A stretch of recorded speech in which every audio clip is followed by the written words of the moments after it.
Bhojpuri संगनी channel में आप सबके हार्दिक स्वागत बा।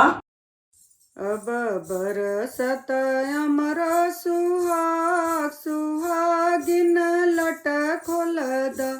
अब बरसत अमर सुहाग सुहागिन लट खोलद। लट खोलद सुहागिन लट खोलद। लट खोलद सुहागिन लट खोलद। अब बरसत अमर सुहाग सुहागिन लट खोलद। अब बरसत अमर सुहाग सुहागिन लट खोलद। एही सुहागवा के कारण हो बाबा, एही सुहागवा के कारण हो बाबा, कारण हो बाबा, कारण हो बाबा।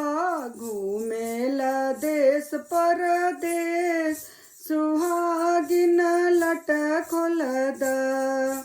घूमेला देश परदेश सुहागिन लट खोलद। अब बरसत अमर सुहाग सुहागिन लट खोलद। अब बरसत अमर सुहाग सुहागिन लट खोलद। एही सुहागवा के कारण पापा, एही सुहागवा के कारण चाचा, एही सुहागवा के कारण भैया, कारण भैया हो कारण भैया। घूमेला देश परदेश सुहागिन लट खोलद।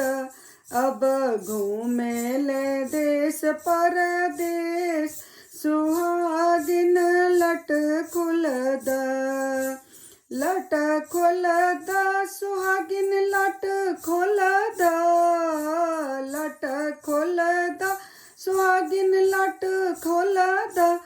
अब बरसत अमर सुहाग सुहागिन लट खोलद। अब बरसत अमर सुहाग सुहागिन लट खोलद। अब बरसत अमर सुहाग सुहागिन लट खोलद। आप सबके इस सुहाग गीत कैसन लगल? अगर निक लगल तो शेयर और सब्सक्राइब जरूर करी। धन्यवाद।